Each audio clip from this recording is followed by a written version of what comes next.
Romanos capítulo 6, versos del 6 al 13. Hoy la parada de ese autobús precioso que nos ha llevado a conocer las intimidades de una iglesia en Roma, unos hermanos que se congregaban allí en Roma, y la sabiduría, el amor, la paciencia, la misericordia que Dios puso en un hombre como el apóstol Pablo para escribirle esta carta preciosa a los hermanos allí. Vamos a leer el pasaje, si me acompañan todos, vamos a Romanos capítulo 9, versos del 6 al 13. Y dice la palabra del Señor: no que la palabra de Dios haya fallado, porque no todos los que descienden de Israel son israelitas, ni por ser descendientes de Abraham son todos hijos, sino en Isaac te será llamada descendencia. Esto es, no a los que son hijos según la carne son los hijos de Dios, sino que los que son hijos según la promesa son contados como descendientes. Porque la palabra de la promesa es esta: por este tiempo vendré y Sara tendrá un hijo. Y no solo esto, sino que también cuando Rebeca concibió de uno, de Isaac, nuestro padre, pues no habían aún nacido, ni habían hecho aún ni bien ni mal, para que el propósito de Dios conforme a la elección permaneciese, no por obras, sino por él quien que llama. Se le dijo: el mayor servirá al menor, como está escrito: a Jacob amé, mas a Esaú aborrecí. Bueno, y para hacer una pequeña explicación rápidamente de lo que hacemos nosotros aquí cada 8 días, porque hay personas nuevas, hay personitas nuevas, entonces nosotros predicamos de una forma expositiva. Cogemos un libro y comenzamos a exponerlo verso por verso, ¿sí? Así sucesivamente, hasta que hoy nos encontramos acá con esta porción, Romanos 9 del 6 al 13. ¿Listo? Como para poner un pequeño contexto. Si me permiten, vamos a orar. Señor, Padre, que seas tú hablando y a tu iglesia temas tan hermosos, temas tan llenos de amor y misericordia, de bondad, como los que encontramos, por ejemplo, en esta porción, pero también incómodos, también poco los tenemos a bien recibirlos, Señor, porque tal vez estamos confundidos, tal vez no creímos, tal vez en nuestro corazón, el Señor, en su soberbia, impide que seas tú hablando, Señor, que seas tú revelándote a tu pueblo a través de tu palabra, Señor. Te rogamos que hoy quites todo velo, toda atadura, todo entenebrecimiento que tengamos en nuestras mentes, y que tu palabra, Padre Santo, la podamos recibir porque ella es viva y eficaz, Señor. Hoy te alabamos por todo este maravilloso tema de tu fidelidad, de la elección, de tu amor, de tu misericordia, de tu bondad, de las pruebas. Hoy te damos a ti todo el honor y toda la gloria, Señor. Habla a tu iglesia el día de hoy. Habla a los hermanos que se encuentran a través de estos medios de internet, allí en sus casas. Háblales también. Te damos a ti todo el honor y toda la gloria. En el nombre de Cristo Jesús. Amén. Amén. Bueno. Romanos capítulo 9, versos del 6 al 13. Y a manera de introducción, lo que hemos podido ver es el amor, ¿no? Cómo Dios refleja el amor hacia un pueblo. Pero noten ustedes, ¿hacia quién específicamente? Hacia una iglesia. Y noten ustedes, porque esto tiene que ver mucho con el tema que vamos a tratar el día de hoy. ¿Dónde se encontraba la iglesia de Roma? Pues en Roma, ¿cierto? En la ciudad de Roma. Pero Dios no inspira al apóstol a que le escriba a toda la ciudad, sino le escriba única y exclusivamente a la iglesia en Roma. Entonces podemos ver, noten ustedes, vayan teniendo esto en sus cabezas. Un pueblo grande, ¿cierto? Grande, una ciudad grande, pero dentro de esta ciudad grande, hay un pequeño remanente, hay una pequeña iglesia allí, de la cual el Señor los puso ahí por su amor y por su misericordia, dentro de su voluntad divina. Allí están en medio del imperio, sufriendo persecución, sufriendo escasez, enfermedad, martirio, pero allí están.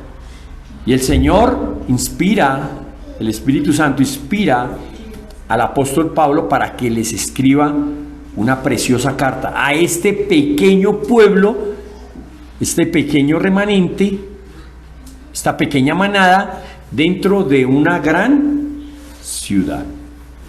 Vamos a ir relacionando estos términos: remanente, hijos, escogidos, adoptados. Y vemos que en los versos anteriores, los que nos predicaron hace 8 días, el apóstol ha dejado claro que siente un gran dolor, un profundo dolor por la incredulidad de sus paisanos, de los judíos. ¿Qué era lo primero que hacía el apóstol Pablo cuando llegaba a una ciudad? Nos narra el libro de los Hechos. ¿Qué era lo primero que buscaba? ¿La qué? Las sinagogas, ¿cierto? ¿Para qué? Para predicarles. ¿Por qué? Porque ya en Romanos capítulo 9, versos del 1 al 5 nos dice que siente un gran y profundo dolor por la incredulidad de su gente, de su raza, de su pueblo, del pueblo del cual él es parte. Ellos teniendo muchos privilegios, porque Israel tenía muchos privilegios. ¿Por qué? Por ejemplo, uno es una nación escogida por el mismo Dios. Ellos no habían dado respuesta de una manera adecuada a la gracia recibida por Dios. No lo habían hecho. Y para la muestra un botón: crucificaron a Jesucristo. Este dolor nos muestra el gran amor hoy a nosotros, el gran amor que sentía el apóstol por Israel. Pero también nos ha dejado ver su amor por el Señor Jesucristo. Y el amor por Cristo, excede cualquier sentimiento. Y que como apóstol, Él es fiel a la verdad y nos ha mostrado a través de la carta esa verdad. Y cómo ha sido un buen siervo. Que no tiene de qué avergonzarse. Siervo que cree que el evangelio es poder de Dios. ¿Para qué? Para salvación. Esto es lo que Él ha predicado. Y gracias a Dios nos ha predicado a nosotros. Sin importar lo que pueda suceder, porque a veces nosotros nos abstenemos de decir verdades bíblicas por no ofender a nuestros familiares, a nuestros amigos. Pero noten que Él se está yendo no en contra, sino les está mostrando la verdad a lo que tal vez Él más quería, que era su nacionalidad Israel, su pueblo Israel. Por eso ese dolor.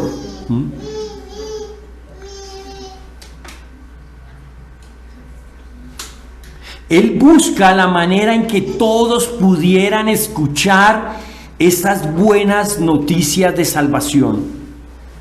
Les explica los privilegios que Dios mismo les ha dado, porque ha sido Dios el que les ha dado la adopción.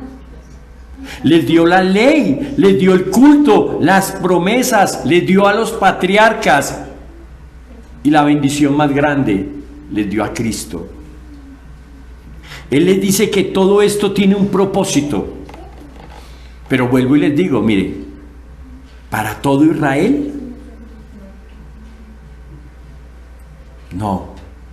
Única y exclusivamente para los que son llamados hijos de la promesa. No es un propósito para toda la nación.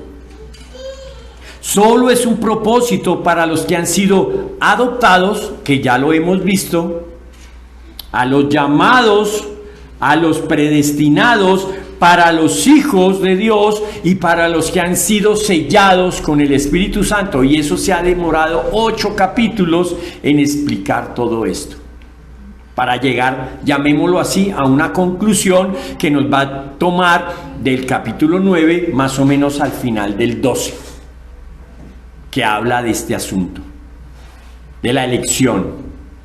Pero el tema principal aquí no es la elección.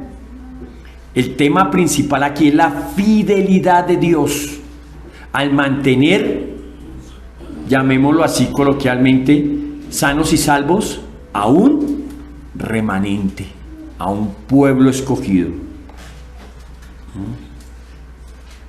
El título de esta predicación lo titulamos Dios en forma de pregunta.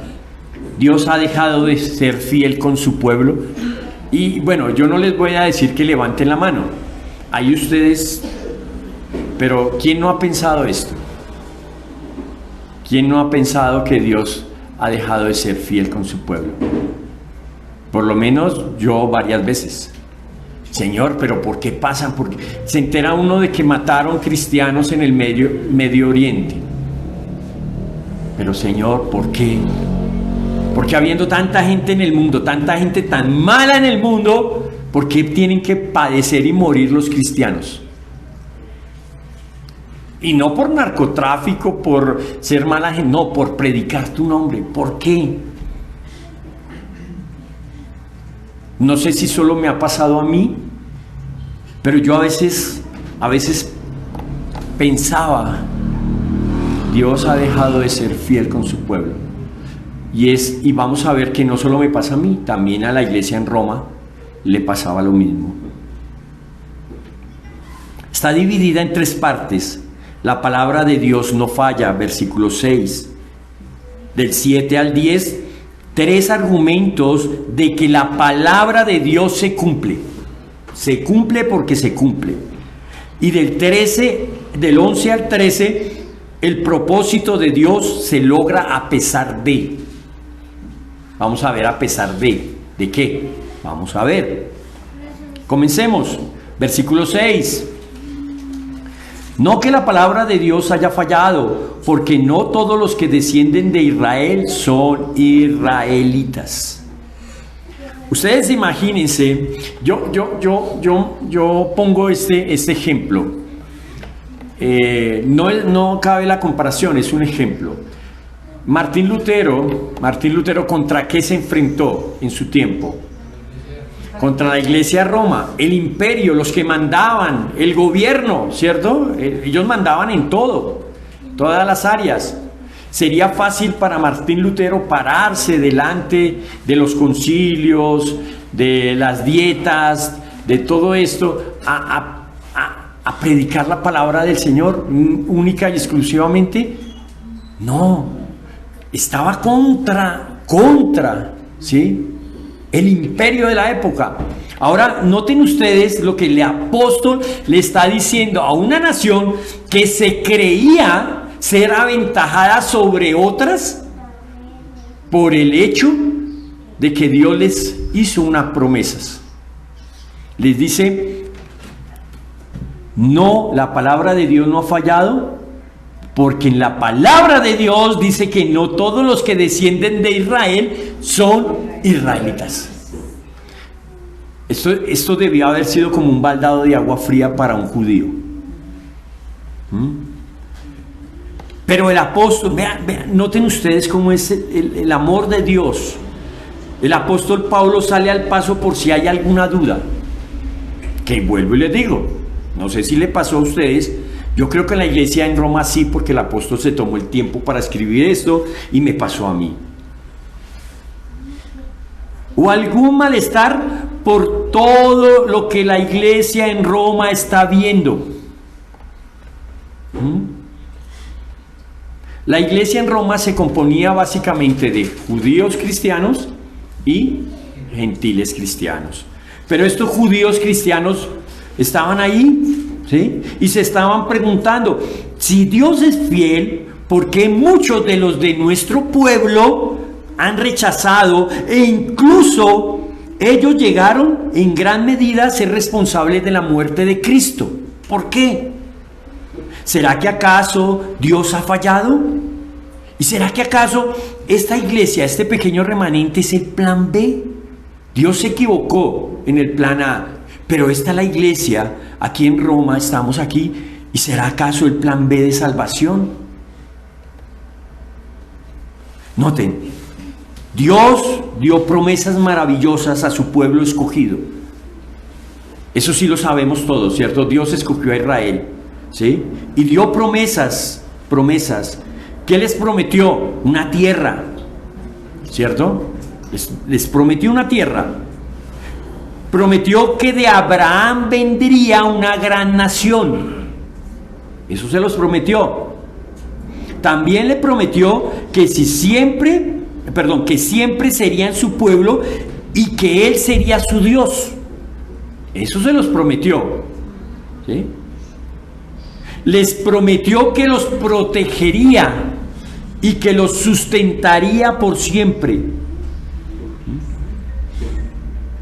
¿Y esto qué hacía en el judío?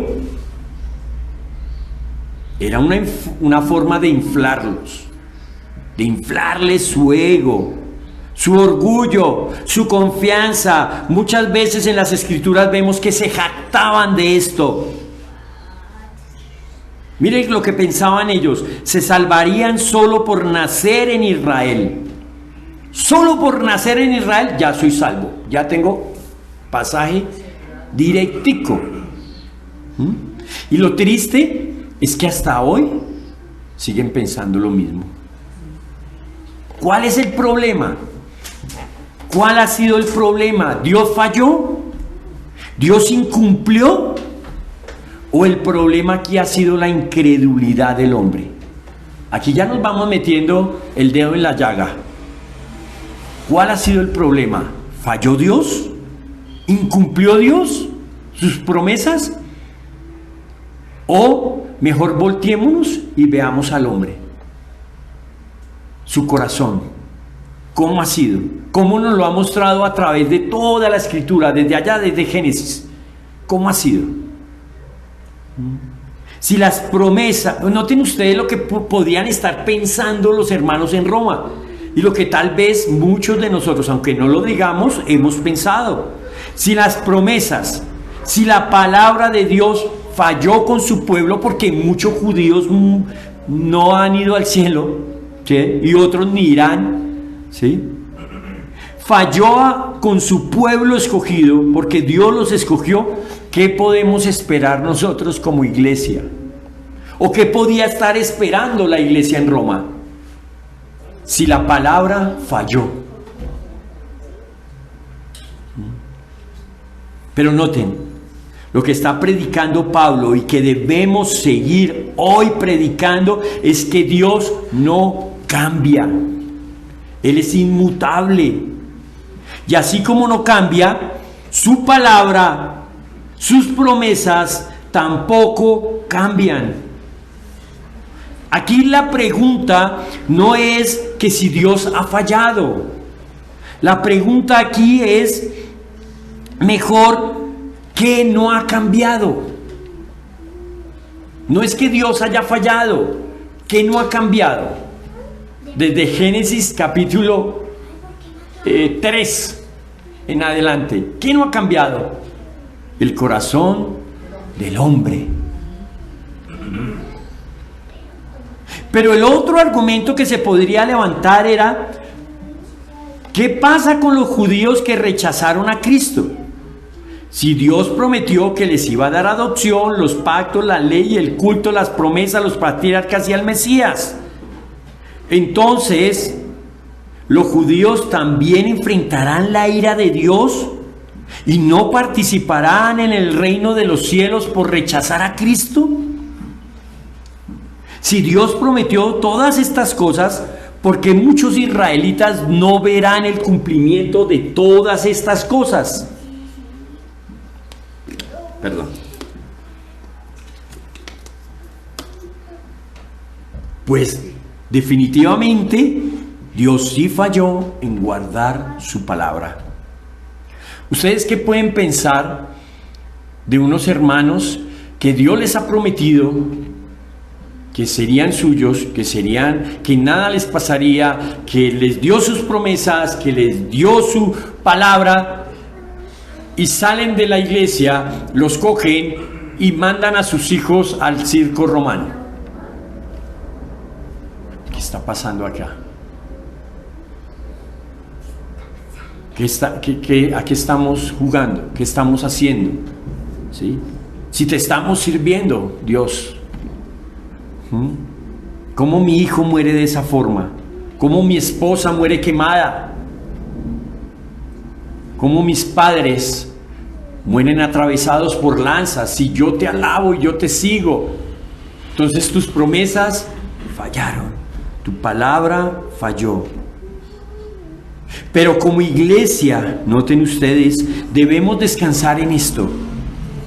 Hermanos, Dios no ha fallado, y ese mal que a los ojos humanos podemos decir que es mal, Él ya nos había dicho que todo esto no es ni un ápice de la gloria que nos espera. Vi a mi hijo muerto. Yo creo que como padre no hay dolor más grande que ver a un hijo muerto, ¿cierto? Pero dice el apóstol, y nos explicó antes, que aún ese dolor no es comparable con la gloria que nos va a venir o a sobrellevar luego allí en el cielo. La promesa de Dios no ha fallado, y en eso debe descansar la iglesia. Noten que Dios no quebrantó ni quebrantará ni una sola de sus promesas. El Señor Jesucristo lo dijo: cielo y tierra pasarán, mas mi palabra no pasará. Ninguna de las promesas que dio a Abraham, a Isaac y a Jacob han fallado, ni fallarán. Y aquí comienza la explicación, porque a veces podemos decir, como dicen ciertos hermanos, la salvación es para todos. Para todos. Entonces, si es para todos la salvación, ¿para qué murió Cristo? ¿Por qué tuvo que morir Cristo si la salvación apenas nacemos, nos bautizan y ya entramos al reino de los cielos? ¿Para qué murió Cristo? Noten, comienza la explicación. La palabra nos dice que no todos los descendientes de Israel son israelitas. No todos los que son de Israel, todos los que proceden o vienen del pueblo de Israel, no solo por ser descendientes de Jacob, son verdaderos israelitas. O sea que, en pocas palabras, no es por linaje. Jacob, ¿cuántos hijos tuvo? 12. Llamémoslos 12, los patriarcas, ¿cierto? Las 12 tribus de Israel, los 12. Llamémoslos 12, ¿sí? Pero ¿por cuántos estaba el remanente? ¿Por los 12? Por una sola tribu, Judá. De ahí vino el Mesías, ¿cierto? Nuestro Señor Jesucristo es descendiente del Mesías. Noten lo mismo que en la iglesia en Roma. Había una ciudad, Roma, grandísima, pero Dios se place en escribirle a un pequeño grupo de hermanos que se reunían allí en esa ciudad. Lo mismo, Jacob tiene 12 hijos, pero no de todos ellos va a proceder el Mesías, solo de uno, porque la promesa estaba. ¿Sí me estoy haciendo entender? no por ser linaje, o en ese orden de ideas, todos los hijos, los 12 y los descendientes de los 12, tienen entrada directa al cielo. No por ser exteriormente judío, y Pablo ya lo había explicado, no por ser exteriormente judío, eso hace al judío interiormente. ¿Qué hacían los fariseos? Oraban en público, ¿cierto? Sus ropas, ¿cómo eran? Y las vimos en detalles, ¿sí? Impecables, tenían las filactelias, tenían las túnicas, tenían los cordones largos, ¿sí? Pero esto los hacía verdaderos judíos, circuncidados, pero esto los hacía verdaderos judíos interiormente. No, porque interiormente solo es el que cree en la promesa, en Jesucristo. Noten ustedes, la Nueva Traducción Viviente dice Romanos 2:28, no pues es verdadero judío no solo por haber nacido de padres judíos, ni por haber pasado por la ceremonia de la circuncisión. No, un verdadero judío es aquel que tiene el corazón recto ante los ojos de Dios.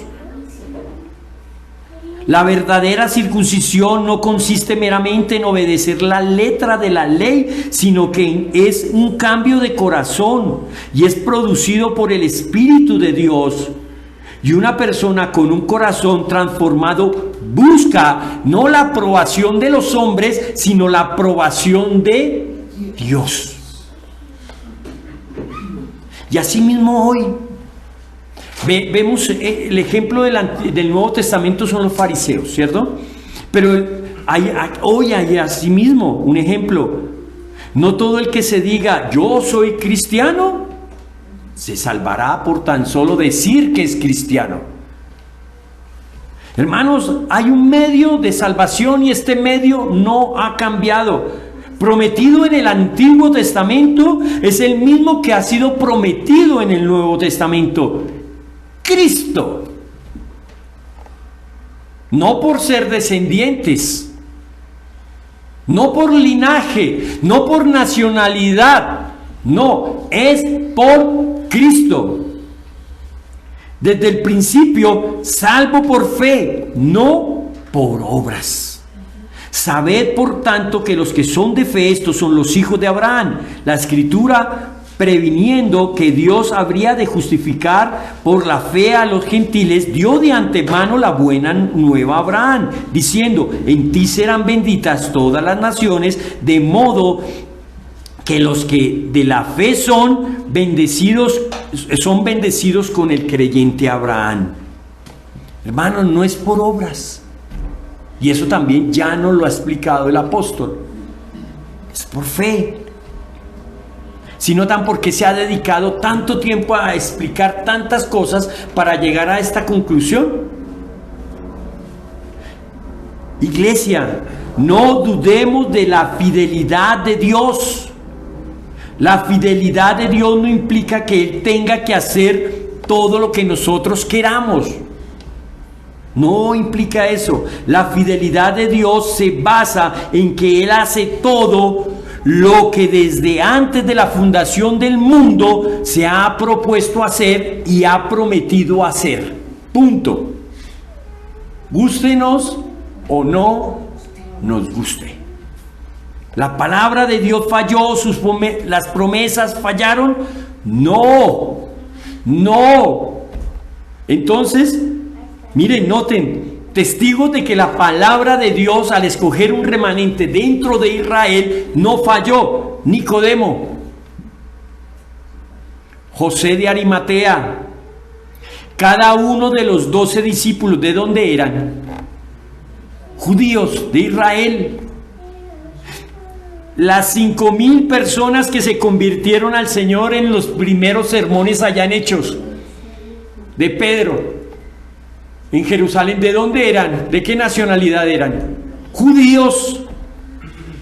Bueno, el mismo que escribe esta carta, el apóstol Pablo, judío de judíos. cada mujer y cada hombre judíos que han creído en la promesa de Dios, pero que se han arrepentido de sus pecados. Ellos son fieles testigos de que la palabra de Dios no ha fallado. Mire, una prueba, no ha fallado tanto así que hoy estamos aquí, nosotros, hijos de Abraham, ¿por linaje? No, por fe. ¿O quién es judío acá? Ninguno.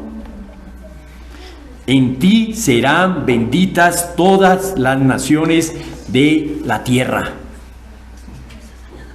Noten, Dios es fiel y cumplirá, pero también es misericordioso, santo y aparte es poderoso para cumplir esa promesa. Y vamos a ver por qué. Porque decimos que es poderoso para cumplir esa promesa. Y esto nos lleva a nuestro siguiente punto, el punto 2, del 7 al 10. Ni por ser descendientes de Abraham son todos hijos, sino en Isaac te será llamada descendencia. Esto es, no los que son hijos según la carne son los hijos de Dios, sino que los que son hijos según la promesa son contados como descendientes. Porque la palabra de la promesa es esta: por este tiempo vendré y Sara tendrá un hijo. Y no solo esto, sino que también cuando Rebeca concibió de uno, de Isaac nuestro padre. Dejémoslo ahí. 3 argumentos en los que nos muestran que la promesa de Dios se cumple. Y aquí es donde viene el poder de Dios para preservar, cuidar, sustentar y hacer posible que la promesa se cumpla. Pónganle cuidado. La fidelidad de Dios es el propósito central que el apóstol quiere que la iglesia en Roma y hoy nosotros entendamos. Aunque habla estos capítulos de la elección y predestinación, el tema principal es la fidelidad de Dios. Al que se haga posible esa elección. Noten, como argumento se basa en la elección. Va a mostrar 3 argumentos. El tema, fidelidad de Dios. Pero ¿cómo nos va a enseñar ese tema? A través de 3 argumentos. Y allí vamos a ver la elección. Porque recuerden, no todo el que es nacido en Israel es israelita. Para eso tomará un argumento muy conocido e irrefutable, tanto para la iglesia en Roma como para nosotros, que ya vimos el Pentateuco, el Génesis. Si notan ustedes, volvió al Génesis. El apóstol Pablo volvió al comienzo, porque son argumentos que la iglesia conocía y que nosotros hoy conocemos, ¿sí? Pero recuerden, la palabra de Dios no falla. No por ser descendientes de Israel serás salvo. No por ser descendientes de Israel serás salvo. Y noten ustedes lo triste que hoy ver iglesias cristianas colombianas de Kennedy, de Bosa, creyéndose ser judíos, con ritos mesiánicos. ¿Para qué? Para tener un lazo más estrecho con nuestra patria madre que es Israel. Mentiras. Somos colombianos. Gentiles. Entonces, la pregunta aquí, ¿cómo puedo ser salvo? Ya sé que no es por nacionalidad, ya sé que mis papás son creyentes, que puede suceder, mis papás son creyentes, este argumento. Mira, a mí una vez me dijeron, yo no, le pregunté a un niño, ¿por qué no volvió a la reunión? No, porque es que mi tío es el líder y por él ser el líder, toda la casa nos vamos a salvar. Y yo no necesito ya volver allá porque mi tío sí va a la iglesia. No. No, ¿cómo puedo ser salvo? Pues única, exclusivamente por la promesa. No se puede por otro medio, por Cristo, no se puede. Y noten el primer argumento, Abraham, así mi papá sea el pastor de la iglesia. No se puede. La salvación es personal. El primer argumento es Abraham. La promesa no falló y lo va a demostrar a través de la vida de Abraham. ¿Cuál era el orgullo nacional que tienen los? Por ejemplo, los colombianos nos jactamos de tener el mejor café, ¿cierto? Ante el mundo. Bueno, hablemos de los ejemplos buenos, porque hoy en día lo que exportamos es lo malo, ¿cierto? La mafia, el narcotráfico, la bala, todo eso a través de novelas y esto es lo que exportamos. Pero no, lo bueno, lo que realmente somos, la mayoría, el café, ¿cierto? Tenemos muchas cosas. ¿Cómo? El vallenato, sí, bueno, todo eso.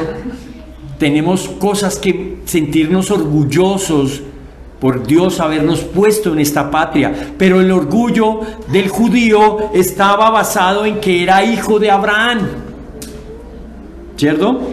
Noten ustedes los fariseos contendiendo con el Señor. Juan 8:33. Linaje de Abraham somos. Orgullosamente. Linaje de Abraham somos. Nunca hemos sido esclavos de nadie. Se les olvidó la historia. ¿Cómo dices tú? Seréis libres. 8:39. Nuestro padre es Abraham.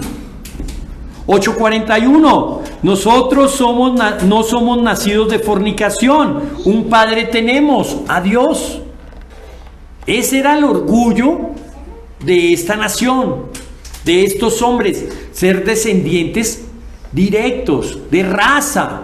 Y sí lo eran, de raza, de Abraham.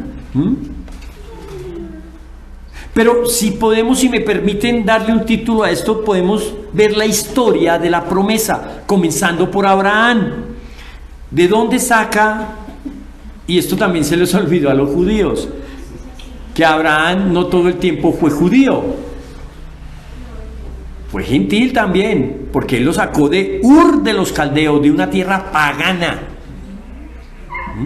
Pero noten ustedes la promesa. Aquí es donde Dios comienza a encaminar esa promesa, a preservar a su remanente. Saca a Abraham, saca a Sara de una tierra pagana. ¿Listo? Ellos no podían tener hijos, pero recién, cuando reciben la promesa de la descendencia, eran de edad muy avanzada, eran ya viejitos, ¿cierto? Es más, su esposa Sara era estéril. Y humanamente era imposible que ella pudiera tener un hijo. Humanamente. ¿Cierto? Y vuelvo y repito, humanamente. Tan increíble es esto que cuando Dios hace la promesa, se la hace a Sara, ¿cuál es la reacción de Sara? Se ríe. ¿Yo? Ya tan viejita y estéril. Se ríe. Se ríe. Pero vuelvo y les digo, y noten ustedes, hablamos del poder de Dios para cumplir esas promesas. Y aquí es donde vemos el poder de Dios para cumplir esa promesa que desde Abraham serían benditas todas las naciones de la tierra. Y ahí comienza, dándole vida a algo que estaba muerto. Pero yo no me quise enfocar tanto en esto. Me enfoqué en qué pasa en la vida de Abraham y Sara. ¿Qué pasa cuando queremos ayudar a las promesas de Dios como humanos, como nosotros como personas? Dios nos ha prometido cosas a través de la Escritura, listos, sí sabemos, pero queremos ayudar y queremos tomar un atajo. Entonces metemos nuestras manitos allí donde no deberíamos meter nuestras manitos, porque es la promesa de Dios. ¿Qué pasa? Pues nos nace un ismaelito. Así de sencillo. Nace un ismaelito, un pequeño problemilla, pero no se va a quedar pequeño, crece y va a ser un gran problema. Y eso pasa cuando queremos ayudar a las promesas de Dios.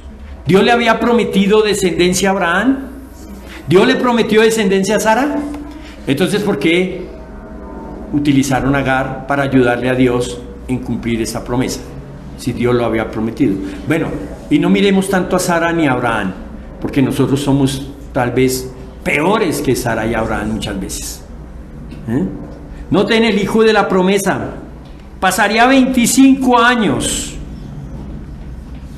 pero teniendo todo en contra. La edad, su estado físico era estéril, pero Isaac era el hijo propio. Este era el hijo de la fidelidad de Dios. Noten ustedes, si le podemos poner un segundo nombre a Isaac, si nos permiten, sería Isaac fidelidad, porque es la fidelidad de Dios. Pero a veces nosotros queremos las cosas así, rápido, porque este mundo va así rápido y nosotros nos pegamos al mundo rápido. No, se demoró 25 años. Y en esos 25 años, Abraham y Sara quisieron ayudar a Dios y vean el resultado. Este era el hijo de la fidelidad de Dios. Pero cuando el hombre se le da la grandiosa idea por ayudar a las promesas de Dios, nace el hijo de la infidelidad a Dios. Noten ustedes, el hijo prometido por Dios, hijo de fidelidad. Pero cuando nosotros metemos las manos, se vuelve el hijo de la infidelidad.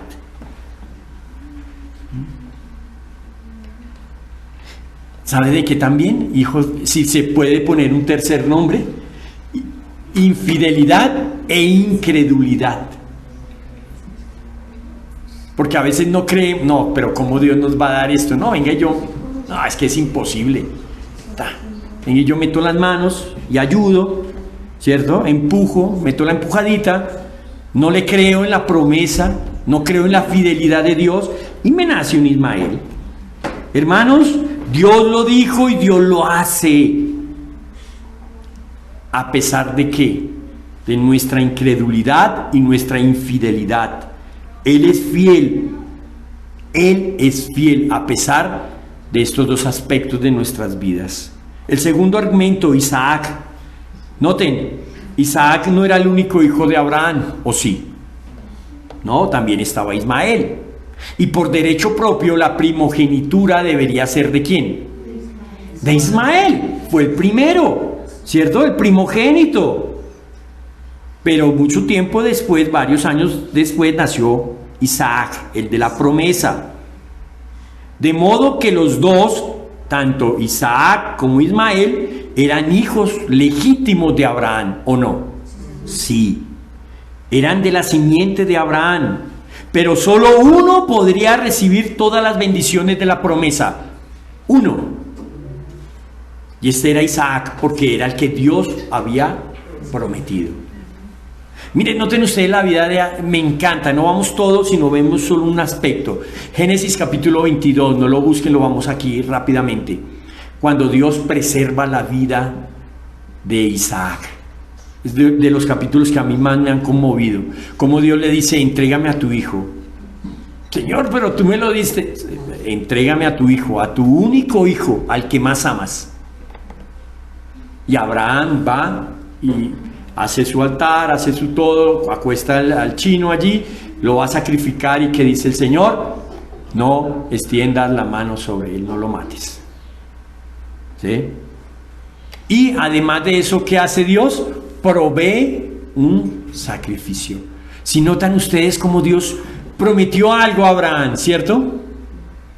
Que de él sería, del linaje de la simiente de Abraham, vendría el Mesías, que de él serían felices o dichosas todas las familias de la tierra. Pero ¿cómo me va a hacer sacrificar a mi hijo? Entonces la palabra de Dios va a fallar. No, Dios preserva. Noten, la palabra de Dios no falló, se cumplió en Isaac, no dependió del control de los hombres ni de su capacidad, solo dependió del control de Dios y de sus promesas. Dios da vida donde hay vejez, donde hay esterilidad. ¿Por qué? Porque Él cumple sus promesas a pesar del hombre, a pesar de nosotros. Dios cuida, protege, sustenta su remanente.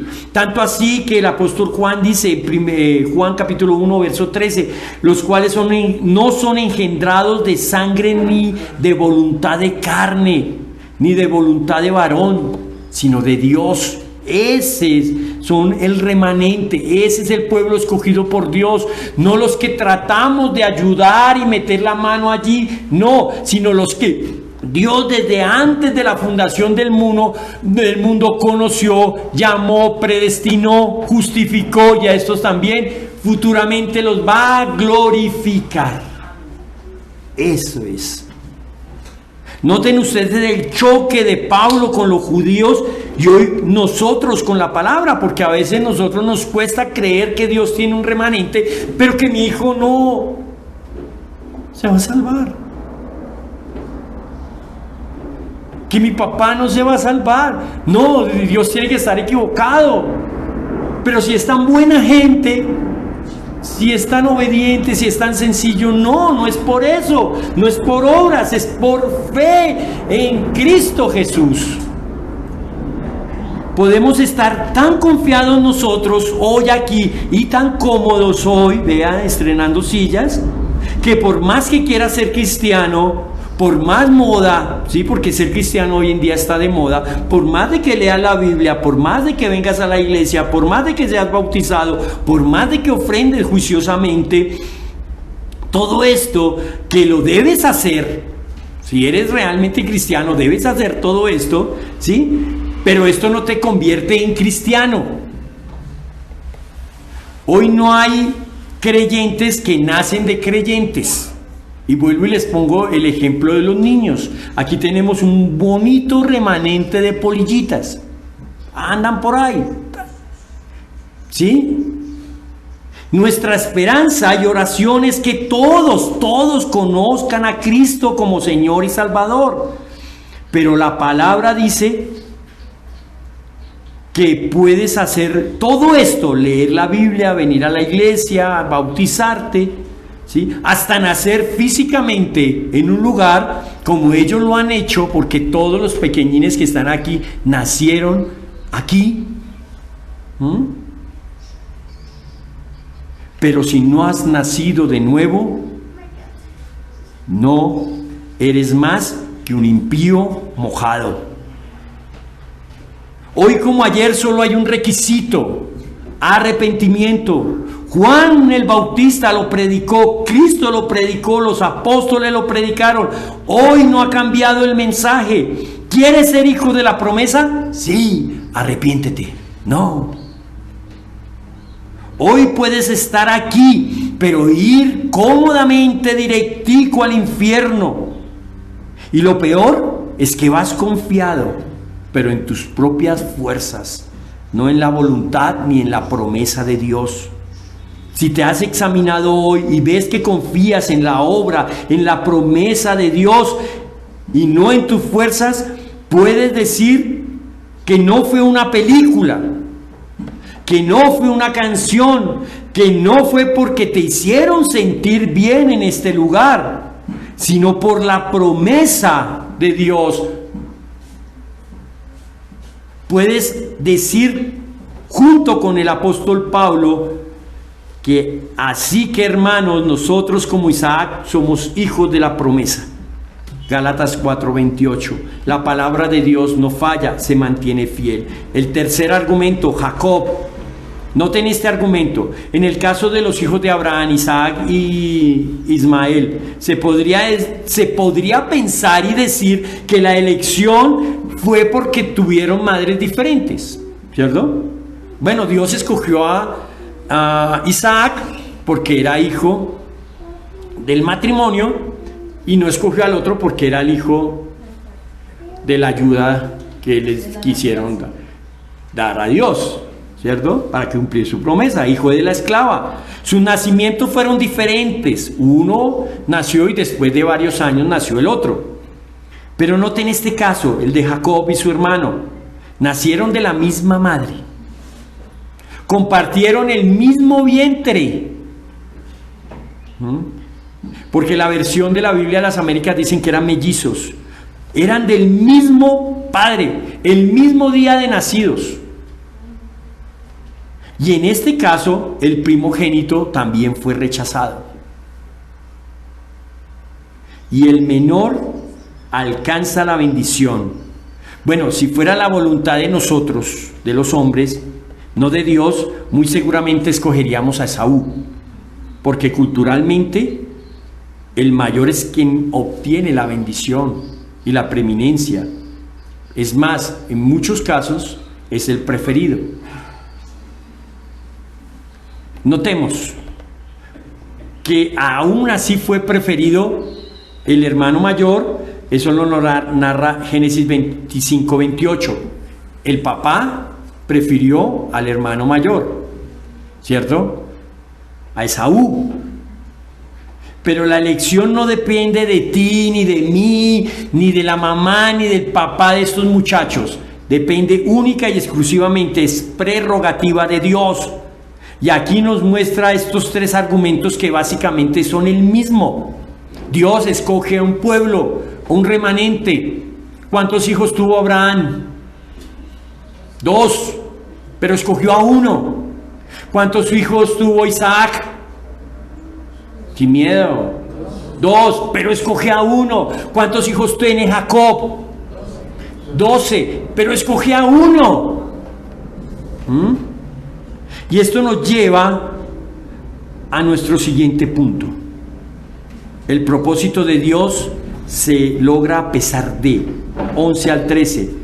Pues no todo el que aún es nacido ni no habían nacido ni habían hecho aún bien ni mal, para que el propósito de Dios conforme a la elección permaneciese, no por obras sino por el que llama. Se le dijo: el mayor servirá al menor, como está escrito: a Jacob amé, a Esaú aborrecí. Hermanos, miren, noten ustedes,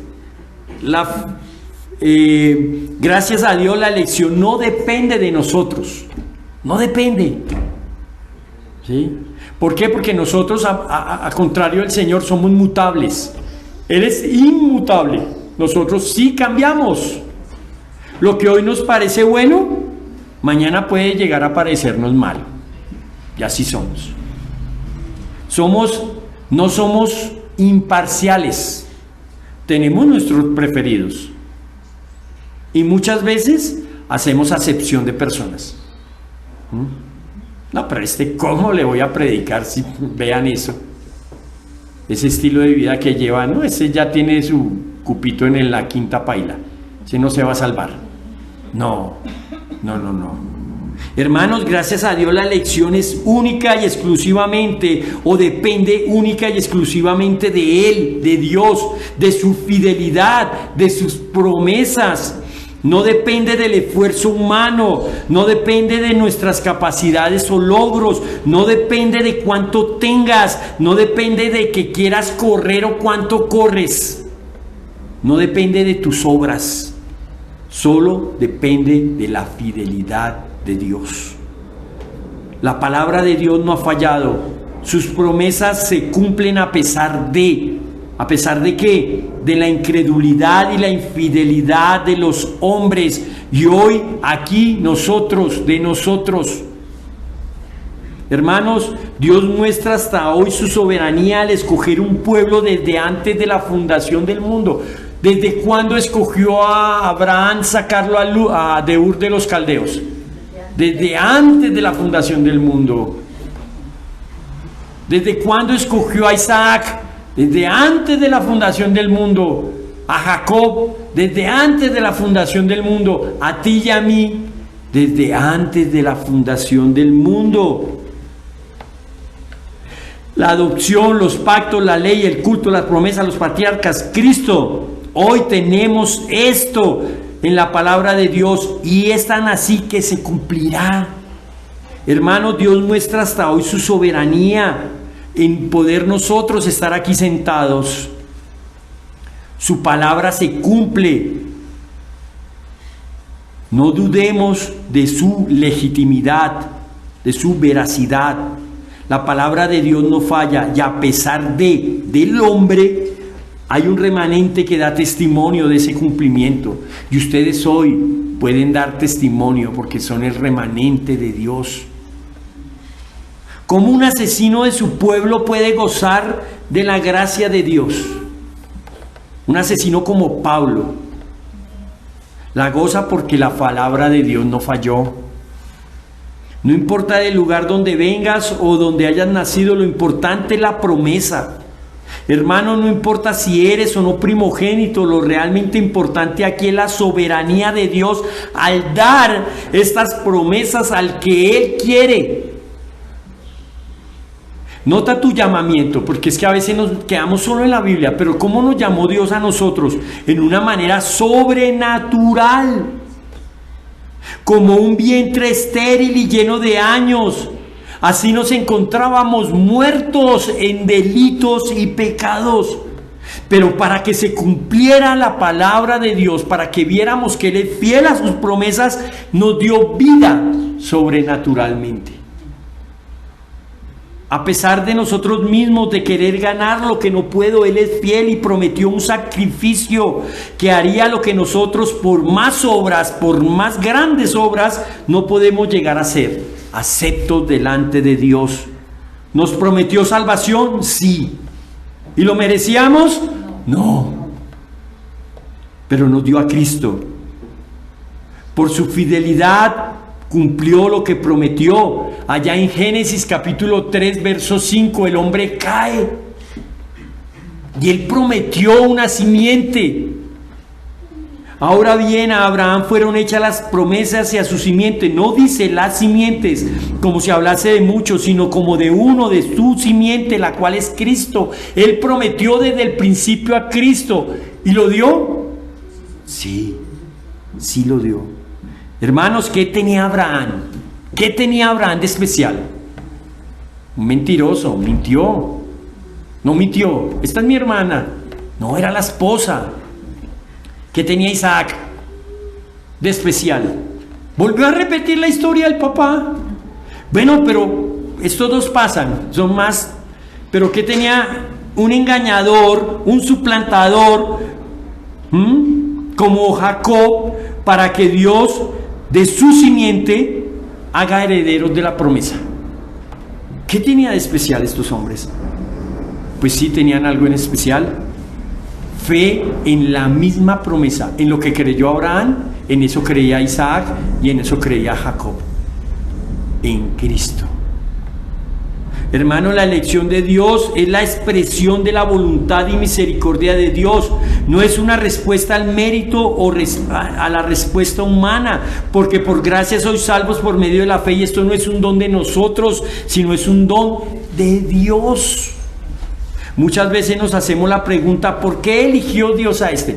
Hoy lastimosamente hay muy poquitos.